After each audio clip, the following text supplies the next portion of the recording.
On this episode of the Second Swing Thoughts podcast, we bring back Tyler Fitzel for his knowledge, his expertise, and what's working in the fitting bays this year in 2025.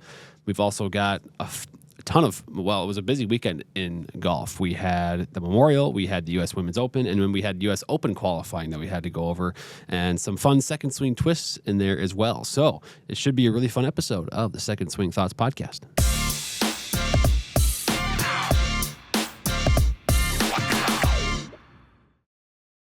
Hey golfers, I'm Drew Mahowald, the Second Swing Golf, here in studio with Sean Bauer, co-host of the show, and it's a good one. Tyler Fitzel's back. We love getting his information, his education, his knowledge, and then it's also kind of fun to hear him go through the different kind of the things he's seeing in the fitting bays. Always fun to get various fitters' perspectives on these things because it does change a little bit and how they, what they notice in the bay. So it was good to get that perspective from Tyler. Yeah, Tyler he kind of dives into just a little bit of everything. He kind of starts with kind of some zero torque and kind of those longer counterbalance putters. Then he gets into some HL irons, which I know have been, a very popular model among in the game improvement category. And then he gets kind of do a deeper dive into the fairway woods, going in high lofted woods, the addition of the 4-wood to the ping lineup, 3 HL woods, just kind of how people gap that long part of their bag using their woods. So really good stuff from Tyler. That'll be coming up here shortly, but we're going to get into the turn here because we had a busy week of golf, and we're going to start it off with world number one, Scottie Scheffler. Remember when people thought he was having a slow start to the year? Yeah. It wasn't even that long ago, too, that was a thought. Yeah, and then he's now won 3 of his last 4 starts. Yeah. He's won a major. He's won a signature event. Or I don't know if it was a Memorial signature. I don't think it is. Is it? Okay. Yep. So he wins the Memorial, becomes the first person or the only other golfer besides Tiger Woods to repeat there. And he kind of cruised to victory. I mean, I know Ben Griffin was there, but he always just seemed to be having a comfortable, at least, a couple stroke lead throughout kind of the day on Sunday. So. Yeah, Sunday was definitely Scotty's day, and there was really no challenging his lead. There was a couple moments where maybe he got within 1 or 2 briefly, but it was never really in doubt, at least in the those that have been watching Scotty for a while. I think the difference was the last 5 holes on Saturday for Scheffler. I think he birdied 4 of the last 5. Yep. In a round that was he played Scotty boring golf throughout the whole Saturday. He had all pars up until 15 or 15 or 14, and then 14. He goes birdie, par, birdie to finish, and suddenly he goes from a few strokes back to leading after 54 holes, and that's just Scottie Scheffler golf. Yeah, it's phenomenal to watch. Yeah, I think it was Jason Sowell was tweeting out. He was like, you take the 2 third and fourth rounds at the PGA Championship, and then the 3rd round at the Memorial. And it was like in all 3 rounds, there's been a very quick 5-stroke swing on the leaderboard in favor of Scottie Scheffler. So just shows you that, he kind of plods his way around, and then when it's his moment, he usually takes it. And more times than not, he does it. And, what's in his bag, we could go through his what's in the bag. Yeah, we don't need to again. We've done it so many times, especially if you go back to last year. There's really only one change. He's got that 7-wood still in the bag. And, it's TaylorMade QI35, 7-wood there. It's D4 swing weight. He's got 6 wraps of tape. If you saw on our social channels, we actually built a few of them. And I know you actually got to test a couple of them. So that is coming soon on the YouTube channel. Stay tuned for it. Myself and Jake Montgomery in a video just testing out the specific build. And, some of the specs are kind of wild. Specifically, he has a Ventus black 9X shaft, but it's tipped 2 inches. So it feels like you're swinging a baseball bat down at the ball. It's a crazy feel, but for him and how fast he swings and the obviously the spin he's able to generate, he actually needs a shaft in that thing that will lower it, maintain spin. Otherwise, a 7-wood, that kind of loft for him would be way too high, way too spinny, and there'd be problems that would have no use for him. So fun to get to experience that. And clearly it works for him on these courses with that thicker rough. So the PGA at Quill Hollow, at Muirfield, where they try to make it a little more challenging. He can also get the club underneath the ball on those thick lies, where maybe his utility iron can't necessarily do that. Now, do you think he'll be able to even see the ball in Oakmont to be able to get a 7-wood on it? Hey, according to all the guys on social media, every year leading up to the U.S. Open, we get those videos of the ball dropping and disappearing, and then I'm sure he'll game the 7-wood. You'll see a lot of guys make that decision leading up to the U.S. Open for sure. Yeah, well, and that's kind of the perfect segue into our next moment. We had the longest day in golf on Monday. Yes. One of the coolest days in golf, and I think as it's over the years, it's gotten better and better coverage. It's no longer just 9-hole scores. Then it moved to live scoring, and now you're getting live video updates. I was watching Golf Channel last night, and there was a huge playoff, and you saw, the likes of Max Homa and Ricky Fowler come up short, and then here you have, there's a dentist that qualified. There's a 17-year-old who went 63-63. Yeah. So just like the stories you get from it, the grind that is always just fascinating. Yeah. One of our fitters, Harrison Arnold, he works over at our Minneapolis store. He competed in one of the final qualifying stages. Didn't advance, but still pretty. I mean, it's an accomplishment just to get to that stage. I mean, it's cool to say that you competed in the same field, the same event as multiple-time tour winners. That's the beauty of the day, I think, is you get dentists, you get high school students, you get a wide breadth of people, but they're all competing at the same event for the same goal. I don't think any other event really brings that together the way, final qualifying, longest day in golf does. And it was fascinating to follow the different qualifying sites. And, you had, I would say, if you're an avid follower of golf, 10 to 20% of the names in each event, you're like, oh, I remember that guy, or I know who he is. He's on PGA Tour all the time. He's on Live all the time, right? Yeah. And then there's the rest of it is all these guys that are, maybe they're mini tour guys, maybe they're amateur players, maybe they're high school or college players that are trying to get their breakthrough into a major championship. It was fun to watch and see some of the guys, make the clutch birdies when they needed to at the end, or you had some big guys also kind of falter when they needed to perform at the last minute there. Yeah, I will say before we move on to the U.S. Women's Open, I loved seeing, I wish he would have made it, but I love seeing Max Homa carrying his own bag for 36. That's pretty, especially after just playing 72 at the Memorial and then turns around, carries for 36. Yeah, it is it also is kind of it shows how merit-based golf is, where a year and a half ago, Max Homa was at the peak of his game. I think he was top 10 player, maybe even close to top 5. Yeah, and he was contending. I mean, he almost won the Masters. Right, and he almost won the Masters, but that was, 15 months ago. Yeah. And now he's walking 36 holes carrying his bag, trying to make it to the U.S. Open. It shows how quickly things can change at that level. I also just love that, especially like the U.S. Amateur and this event, there's no like ropes for the gallery. And so like some of these sites, if you're watching on Golf Channel, the guys are like, it's a circle around the green. Yeah. And they're just right up next to you. That part's really cool too. Yeah. Well, and so all those people are qualifying for the U.S. Open. The U.S. Women's Open happened this past weekend, just, across the border there over in Wisconsin at Erin Hills. Yeah. Obviously, Brooks Koepka had won one of his U.S. Opens there, and it was Maja Stark. Yeah. The Swedish player, she's kind of been, you go to Solheim Cups and recognize her name, but still been looking for that one, big victory. And, she kind of just played her game. Nelly Korda was there at the beginning of the day, and she kind of just kept her distance from the rest of the field the whole day. Looked pretty calm and picked up the win. And crazy stat that she's the first European since Annika Sorenstam in 2006 to win the U.S. Women's Open. That is wild. I would have... I know in the women's game, there's a lot more kind of Asian players that are there's more. It's more prominent, right? But that is kind of a wild stat to see, and it is kind of fitting and kind of cool too that another Swede then takes the next European victory after Annika at the U.S. Women's Open. But it was fun to watch Maja.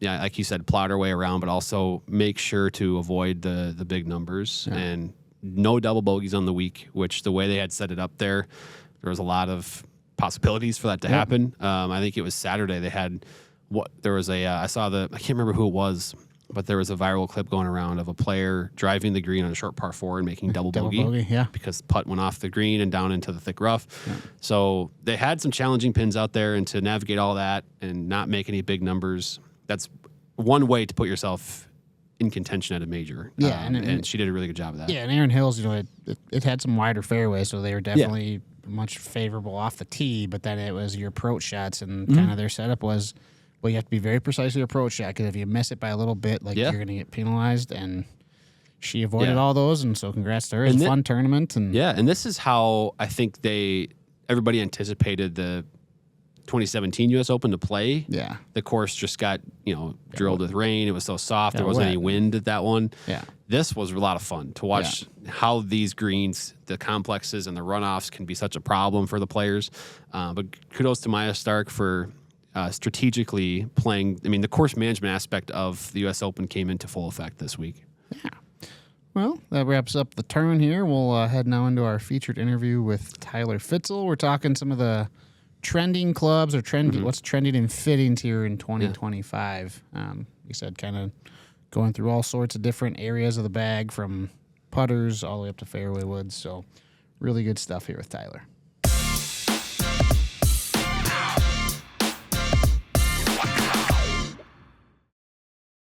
Hey golfers, welcome back to the Second Swing Thoughts podcast, and joining us once again is master fitter Tyler Fitzel. And Tyler, we're talking 2025 fitting trends. Yeah. So how has the year been going for you in the fitting bay? It's been going really well. Seeing a lot of success. That's one of the things I love, seeing success when someone has picked up their game a little, trying to help that equipment become a bigger part of success. One of the things I'd say is, if we start with maybe the bag itself and talking about certain clubs, I'd start with putters. Okay. I don't want to call it a fad, but a very big part of the putter segment has been the low torque, zero torque lab putter design.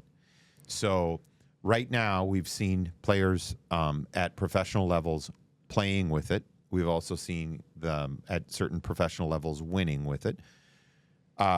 Every company pretty much has entered into that space. Even the boutique putter companies, the things that are kind of on the side, they make a putter at a time type. We've started to see a lot of those pop up. But right now, lab started kind of this recent trend. They've been around about 5 or 6 years. Yep. We see Bettinardi has gotten into the game. Callaway's into the game on that. And now TaylorMade is in the game. So we just saw that release here. Those are the ones that are manufacturers that you can go buy. Then there's the others that we see. So, for instance, there are prototypes from Scotty Cameron for tour players. There are prototypes from Ping for tour players. I know I'm missing something along the way. We do have Breakthrough Golf Technology. They just released one, which is, I think, called the Paradox, where they not only took that low torque design, but tried to even take it another step further in the axis. So they actually tilted the putter head, so they had weight. It wasn't just in a horizontal or vertical axis. They actually tilted it, so they have two weights and they tilted it, and now there's even less torque. So they're really, really hammering home on this idea of trying to reduce any twisting. So that's the whole thing with torque to begin with. So as we move our putters, we kind of twist our putters. And in some fashion, it might move up or down, left or right. That's what we're trying to reduce as much as possible, keeping the face squared up as much as possible and keeping the ball moving on its line. We're seeing a lot of success. And I've always told people, it's like when they come in for a putter fitting, if this putter works, it's great. If it doesn't mean that we can't find something. But you do have to have a certain amount of loft that you're going to create in your stroke. Because if you're coming in and you're adding loft to something that is not, you're not going to be able to take it away, then all of a sudden you usually get high launch, you get backspin, you get offline. So that's the one thing in the putter studio that we're seeing a lot of in terms of fitting. We are a lot of interest in it. We're also seeing a lot of other putters that are on the market. Scotty Cameron has a full lineup, and he changed up a little bit of the look. So we've got some contrast in colors on one of his lineups. He's got the chain link milling. Yep. That he's also got on his regular putters, more blade style, Newport style putters for him. We're also seeing the same thing in Ping. Ping has gone back and completely redesigned their whole lineup. They have a wonderful lineup this year. So kind of any shape, including a couple of oldies but goodies that they brought back. If you talk about length, you can get pretty much any length. We don't yet have zero torque, low torque for either of those companies, a Ping or a Scotty Cameron. Yeah. You know, that they've been a little bit more traditional, so it'd be interesting to see if they do that. But I don't think it's going to be anything for this year. I think it'd be something, if they do it, it'll be for next year. Yeah, and I know, like, 2023, was kind of the year. That was the Ricky Fowler, Wyndham Clark. They had the big counterbalance. The Jailbird, yeah. Jailbird, right? And so you started seeing more companies come out with that, longer shaft, counterbalance, grip, all that. Are you still seeing a lot of success with that trend, even if it's not per se zero torque? Just with that longer build and a little more stability? Yeah, and I think part of that, too, is where we really get into putter discussion if we want to go way back, and I mean really way back. I tell people, go look at the 1A Ping putter that Mr. Solheim created back in the 1960s, and it was his first putter design. It's a low torque, zero torque style putter in which the shaft is behind the face, and you could putt right-handed or left-handed because it's straight down. That's what a lot of these low torque and zero torque putters are trying to achieve. Get the face onset instead of behind. Yep. So we want out in front rather than behind. That was one of the first putters that was non-traditional, and we're talking so many decades ago. That technology is not new technology. It was at the time, and now you start to see where that has picked up from, and you start to see balancing. Everything is kind of like, all right, I got a center shafted here. I move it back, I get low torque. I move it to the heel, I get a lot of twisting motion, or everything that we talk about in terms of the types of clubs in the market. There's people that can use it and people that don't prefer it. I would also look at Justin Rose because he started using the one axis, or is it Axis One? Axis One, yep. A long time ago. And that was really the same thing. It's trying to reduce the twisting or the torque. Yep. But, I mean, correct me if I'm wrong. You won a U.S. Open with it a long time ago. Yeah, been, 2014 at Marion? I think so, yeah. 13 or 14. 13 or 14, right around there. So it's like, this isn't new technology. Nobody, he wins with it. I'm sure they sold a lot of putters, and they're still on the market, and they're still doing well, and he's still using it. But people didn't rush out and automatically just go, oh, I'm going to be a better putter. Yeah. So I do think a lot of this gets into the marketing, and you get people on TV say it. You get people like us. We talk about it. I just don't ever look myself. I don't ever look at a putter and just go, well, that's going to be my thing. I get a putter in my bag. I have a lot of Scotty Camerons. You know me. That's what I have a lot of. But I also have a few other putters that are not, and those are the ones that I've played for decades, and I'm comfortable. I know what they do, and they do well. So there's kind of this idea too, is people will come in and say, well, this is my other putter. Should I keep it? It really depends. If you don't feel like trading it in, that's okay.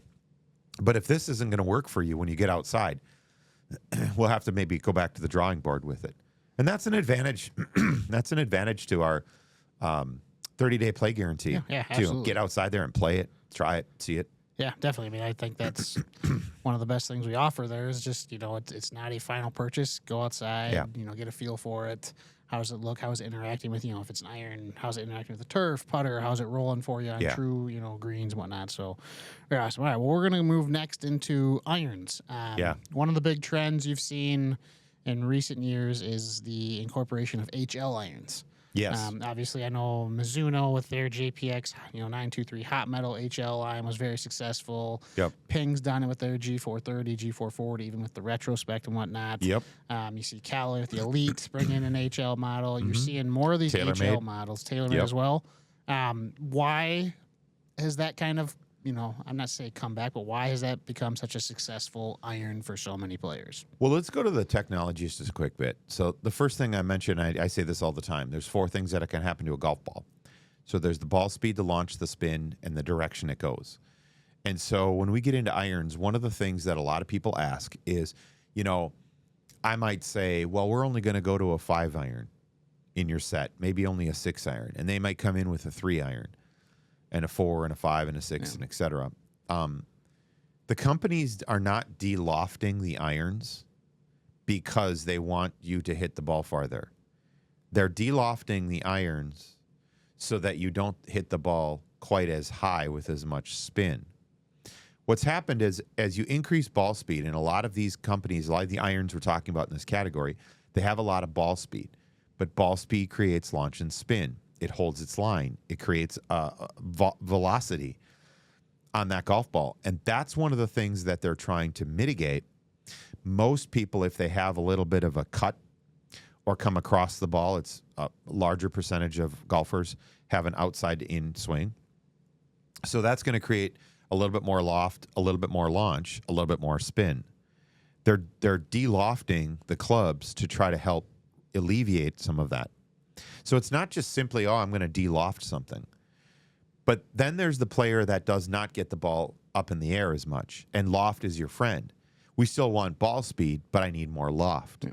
So it's kind of two sides to the table. If you talk about a blade, just a straight blade, a 7-iron is usually about 34 degrees. And I'd say at least 95% of elite players or really, really good handicaps are playing something sort of neutral lofted. Okay, maybe it's not an actual blade, but it's close to it. Well, the lower the ball flight gets, the less carry distance you get and the more run out you get. So one of the things that we talk about all the time, and this is one where, our master fitter, Larry Bobka, talks about this, is as our swing starts to get a little lower, that ball flies lower. We need loft. So when we start talking about the popularity, not always, but pretty much every single time, I will grab, if I were going to test like a G440, I'm going to grab the retro loft right away. I want to know, is this a good loft, or do I need to take that down a little bit? Yeah. And the reason for that is if you're not getting the ball in the air, I don't care how far the ball is going to go, total wise. I say total is always determined by the environment. So if it's wet, it's not going to roll. If it's dry, it might roll too much. So getting the ball in the air, loft is a very, very critical piece to the fitting process. So that's one of the things that I look at with that. The other thing is I look at the length of the club. So let's say, for instance, a more neutral loft on a 7-iron is 34 degrees. But now I look at some of these sets have an 8-iron at 34 degrees. Well, the difference in length between a set in a 7 and an 8 might be a ½ inch of difference. So from a length perspective, if I make the set a ½ inch longer and they've got the same loft, it says 8 in the bottom, but effectively I've just given you a new 7-iron. But that new 7-iron says 8 in the bottom. It has ball speed, and it was going farther than your old 7. Yeah, that's kind of the where we want to look at the overall spectrum of the numbers as we try to really get in a little bit more of the nitty-gritty piece. That's one of the things that I find very intriguing, because you come in and say, well, I've always carried a 5-iron, and you're telling me now it's a 6-iron. No, I'm telling you it's the same as your old 5-iron, except it's got more ball speed, it launches higher, it goes farther, and it says 6 on the bottom. And that's something some people don't, they don't quite want to go down that road. But I'd say a majority, if not all of my fittings, when we have that discussion, they're like, oh, okay, I understand that. This goes farther, higher, stops quicker, and it has a different number on the bottom. Yeah. So what? So yeah, it's I think you see a lot of comments out there on various golf forums where it's like, well, why don't companies just start putting the loft instead of a 7-iron, put the loft on there? Right. Which, who knows? But I do think that's funny, because then there's PGA Tour pros, and I think it's Sahith Theegala. He has 2 8-irons, I think. He's got 2 8-irons, yeah. Yeah. Because they're different lofts. Yes. And then, so I think he's one of them, and then it might be even him too, or I'm trying to think who exactly it is, but someone has, I think it's a 59-degree wedge that they ping puts 60 on. I think it's him too. Yeah, he just does not want to see 59. And so I just think it's kind of funny that you have a lot of people saying, why don't they put the loft on there? Yeah. The best of the best being like, I just want to see because it's more just like confuses them or doesn't Totally. look like. Well, think about it this way. So you've got numbers. If you talk about wedges for a second, and that's a great topic. When you look at the bounce number, do you know what the bounce number means, though? It's not a number. It's not a specific place. It's an average of the whole curvature of the bottom. There's not 12 degrees of bounce on the toe because it's shaved off on the toe or the heel. It's an average. The other side of it is what happens if I take your 56 and bend it to 55? Well, is that going to, is that going to be mental gymnastics for us going, well, it's really 55? No, it goes to a certain number. And so what's the difference if I have a pitching wedge that goes like my old 9-iron? If it gets the job done, we're really trying to place all those things together. But it's a great point. Yeah. You kind of mentioned earlier, what Larry says that, as your swing speed kind of slows down, we need to start getting that ball up in the air. And that kind of is a perfect segue into my next question here is you're seeing more 7 and 9 woods in play with, the everyday golfer, average golfer, but you're also seeing more of them on the PGA Tour. You go look back at the PGA Championship. I mean, you saw, Scheffler played with a 7 wood. Morikawa had a 7 or even a 9 wood. There's a lot of higher lofted fairway woods. Obviously, getting that ball in the air and some more stopping power has been a big reason behind that. Is that still something you're seeing continually in the fitting bay? Is that, getting people into these higher lofted fairwoods continues to benefit them? Yeah, I would say that that's not necessarily a new trend. It's been around. But what is new is that stronger swings are now playing more 7 woods and 9 woods. So as an example, if you think back to the very beginning of kind of where we had 7 woods, and we had them with wooden woods. We've had 6 woods, we've had 7 woods, 8 woods, 9 woods. You can go way, way, way back. And what they're doing is they're just trying to create something that can get a little bit more loft to it, right? That's the same thing that's happening today, except we're seeing more strong swings utilizing that. If I go into the senior section or the ladies section of the golf clubs right now, there's always been 7 woods and 9 woods and 11 woods. They've always been there. But now I can go into the stiff, the extra stiff, or the regular and find a lot more. Yeah. And that's another part of the puzzle in terms of a fitting. You also look at when we talk about like hybrids. Well, there are hybrids today that have now started to morph into being bigger than what a 7 wood used to be. So you can get something that looks almost the same, performs almost the same. They call it a hybrid instead of a fairway wood. No. Then and it's all over the place. You could get, some of the companies make gigantic size-wise. You get, a 9 wood that actually looks like, bigger than my 3 wood. Go figure. So I think it's a trend, but it's also something that we're starting to see because of the 4 things I mentioned with the golf ball. Ball speed, launch, spin, and direction. So I want launch because that's going to stay in the air. I want launch and spin because that's going to give me drop stop power, which is huge. And I can't necessarily do that with an iron, maybe a little bit more with a hybrid. But if I can go upwards and I get it to go a little bit straighter, it becomes a more useful tool. We still see a lot of strong swingers with a long iron. They'll have 3 irons or 2 irons or driving irons. They'll have long irons. That kind of game for someone that's not swinging very fast it's not going to produce ball speed. It won't produce launch. It won't produce spin. So that's one of the reasons why I think 7 and 9 woods are not only continuing to be very popular, but a very useful tool. It's also if someone has like a hybrid, they come in and say, like, I've never hit a hybrid. I can't stand hybrids. Great. Not a problem. It's like, that's just another segment of golf clubs that we don't even have to try. Yep. But every company is making multiple styles too. Yep. It's not just like, oh yeah, here's our 7 wood for the year. No, there's like 3 different models of 7 wood. So yeah, your low spin, your draw bias, then your core model. Yeah, it's very, very, very in line with what you've seen with drivers for many, many years now. So kind of last one here that I've got. If you have any other things you've noticed, feel free to chime in. But Ping came out with the G440 Max 4 wood, right? Yep. And a lot of people see that, and it's and then they say, well, isn't that just a 3HL? Speaking of HL, and talking about what's on the actual club. But, is there any difference between a 4 wood and 3HL? And then what kind of I know you'd mentioned earlier too something about the Callaway, the Heavenwood. So Yeah. like, what's kind of that area of the bag? What are you seeing? Well, again, it kind of goes back to where someone might come in as a customer and say, I'm looking for a driver and then like a 3-wood and maybe a hybrid. Well, why is it a 3-wood? Like if functionally we don't perform well with a 3-wood because it doesn't have enough loft and it's not launching, it's not spinning, then we need to look at more loft.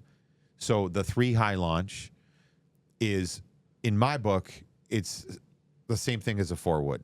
And if I, as an example, if I'm in TrackMan and I've got the 3 high launch, I just put it as a tag. I put it under 4-wood because I understand one company calls it a high launch 3-wood, like TaylorMade does that, and so does Callaway. Titleist doesn't necessarily name it something. It just says on there 16.5. Yep. But on any of those models, you can adjust that loft up or down. You can rotate the lie angle, open or closed. So when you start to go like a Ping where it has 4-wood and it says 17, there's other companies that are making 4-woods out there. Yeah. And there again, too, the 4-wood could be 19 degrees. It could be 18 degrees. It could be 17 degrees. So what do you start? What is a 5-wood anymore? What is a 3-wood anymore? What's a 2-wood? We talk about the mini drivers. Yep. Well, aren't they really just a 2-wood? They're not necessarily a driver. They're just a lofted, kind of a bigger lofted fairway wood. Yep. The other part of that too is like what Callaway did a long, long time ago is with the Heavenwood. So they have something that's longer. So it's usually the length of like a 3-wood. It's bigger than a 7-wood. It's got the size of like a 5-wood, and then it's got the loft of a 7-wood. So at 20 degrees, you basically have what is a 3-wood at 20 degrees. So where do we put that? Right? It's great because what it does is it just provides us options. It provides us an opportunity to get out there and see what's going on.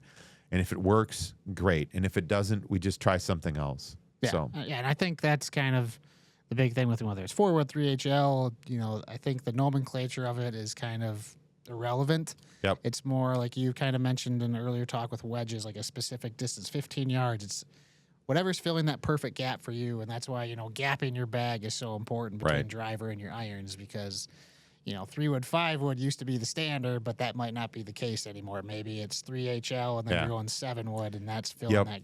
So. Well, and that brings up a really good point though. I don't believe in the let's get every club in the category. Like I generally say someone comes in and has a 3 hybrid, 4 hybrid, 5 hybrid, right? We don't need 3. What we need is probably 1. Because if you think about a 3, 4, 5 hybrid, the 4 is probably going to go about like the 3 and certainly a little bit more than the 5. But at sometimes the 4 is going to go only about as far as the 5. And the same thing with the 3. The 3 is going to go sometimes like the 4, and once in a while, it's going to be out there on its own like the 3. When the reality is I could just basically carry the 4, and I can still cover almost the same amount of spacing with it. Yeah. And the same thing goes for drive. I need a driver, a 3-wood, a 5-wood. No, we might just need the 4-wood and then 1 hybrid. Now, all of a sudden, we save some clubs. That gives us an opportunity to add another wedge. So even from a fitting perspective, we're always trying to find what gaps out or spaces out, and that's where all these clubs kind of fit in. Yeah, that's kind of, with my bag, I've, used to have clubs that were 20 years old. I've gotten fit for a couple things lately, and I go now driver, 3HL, 4-wood at 3HL, whatever you want to call it, 16.5 degrees, and then I go straight into a 4 iron. Yeah. So it's just 1 wood, and it's basically, I'm only going to hit this club once or twice around, so I don't, and then for me, I go 53, 56, 59 with my wedges. So I have 3 degrees of gaps, and for whatever reason, that's just what hit certain distances. And then I think the big thing was I loved my 56 from Vokey, so I bent a little bit just because I love chipping with it. So and then my my lob and my other sand wedge, I kind of just bent, so that way I kind of had a little more consistent gaps. But yeah. So anyways, well, Tyler, this was great. Appreciate you taking the time and sitting down with us. Golfers, make sure you're scheduling a fitting with guys like Tyler, rest of our master fitting staff. They will help get you dialed in no matter what part of the game you're going for. So Tyler, thanks as always for coming and hopping on the Second Swing Thoughts podcast. It's great to be here. Keep your grooves clean and stay razor sharp.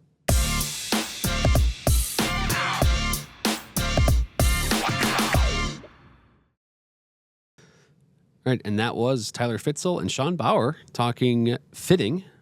Again, Tyler is great because he goes as in depth as you can on these topics. Where and it's fun to have him he picks out anecdotes from fittings as well that are really useful. So, these things, the zero torque putters, and I think a lot of what he talks about too is about loft. The new, the high launch irons, or it's the high lofted woods. Like and gapping those things. It's all about loft is what it comes back to, and you kind of read between the lines and see where a lot of these fittings, those conversations start, and it's all about loft, and then obviously that translates to everything else. Yep, I might misquote it, but he has his 4 things. It's the loft, the spin, the direction. And I'm forgetting the 4th, but he says there's 4 most important things or something like that. He always goes back to that. He kind of relates it to everything there. And really good stuff with Tyler. Appreciate him coming on as always. I had to do my best Drew impression, so hopefully I passed the test. But that happened. That was today's episode. And what do we got coming up on the YouTube channel here? Yeah, we've got, the YouTube channel is a lot of fun right now because we've got our Live at Lunch series is right in the middle of our old versus new driver comparisons. So we've knocked out TaylorMade, we've knocked out Titleist. If you haven't seen those, go check them out. You can rewatch our live streams, but they're anywhere from 45 to 50 minutes. We're tackling old products. At Second Swing, we have all these drivers going back 20 plus years. And we're doing Callaway this week. So let us know if there's any specific older Callaway driver you want us to test from the last 20 to 30 years. We'll bring it in. We've got a few that we've already pegged that we kind of want to include there. Obviously, Elite is going to be in there, but we've got a couple others that we have set aside. We've also got our Fitter's Choice series rolling along every Monday, a new club category, handpicked the top clubs of the year from our fitters. And then actually we're revamping, we got new tour van content. We were down at the Charles Schwab a couple weeks ago, got some cool stuff. This week we're going to publish a capture of a build of a G440 LST driver for Victor Hovland. So he's right now in that stage where he's testing some different things with the driver. I do not know for sure if this one actually made his bag for tournament play, but I do know he went out and tested it right after it was built. So pretty cool stuff we got coming. Yeah, really cool. And on the podcast side, we got Bella McCauley and Reese McCauley. They'll be joining the show here in the coming weeks, especially with Bella, who, got to play in the Annual. We haven't talked to her since then just because she had a busy college season. Yep. So talked about that, talked about the Palmer Cup, talking about playing in the NCAA championships. Just especially for her and for Reese, getting to sit there and see what it takes to, play at that level and just kind of how her, first year of college golf went. So should be some good stuff there. On the Second Swing side, Father's Day is just right around the corner. Make sure you check out our Father's Day specials on secondswing.com. Find the perfect gift for Dad this Father's Day. You can find some of our best value clubs in there. There's plenty of them that are featured from Strixon, Mizuno, Titleist, Ping, Cobra. You name it. There's a little something there for everyone. So make sure you check out our Father's Day specials. Yeah, and I guess the last thing here is there's a cool event happening at the Scottsdale store this Saturday. So this is June 7th from 3 to 7. If you are, you don't have to necessarily be a collector or an admirer of Scotty Cameron putters because either way, it's going to be a cool event for you. We're teaming up with Golf Day Over X to host kind of a buy, sell, and trade event for high level Scotty Cameron putters. The rare stuff, the collectible stuff. You're going to have some really cool individuals there who know all things putters, are looking to maybe find some cool items. We also have our own putter reserve at the facility there that has all kinds of fun stuff to look at. So from 3 to 7, some food and drink, some hanging out, some really cool putters to look at and see for yourself. It's going to be fun. Yeah, and who knows, if you head there, you might just be able to win one of them. So you might be able to win one, which it's a really cool one to win. And also next week with it being the U.S. Open, I think we're going to have to continue our season-long pick'em. So oh yeah. I got smoked last time. I the last one. Yeah, so I need to get back at giving you a week to think about it. Yeah. Okay. Good. Got to prepare. But yeah, this was a good episode. A lot of good stuff in here. Obviously with Tyler, it's always great having him on. Make sure you stay tuned to the YouTube channel for all the things we mentioned coming up. If you're in Arizona, go to Second Swing 3 to 7 p.m. this Saturday and subscribe where you need to subscribe. We'll see you next week on the Second Swing Thoughts podcast.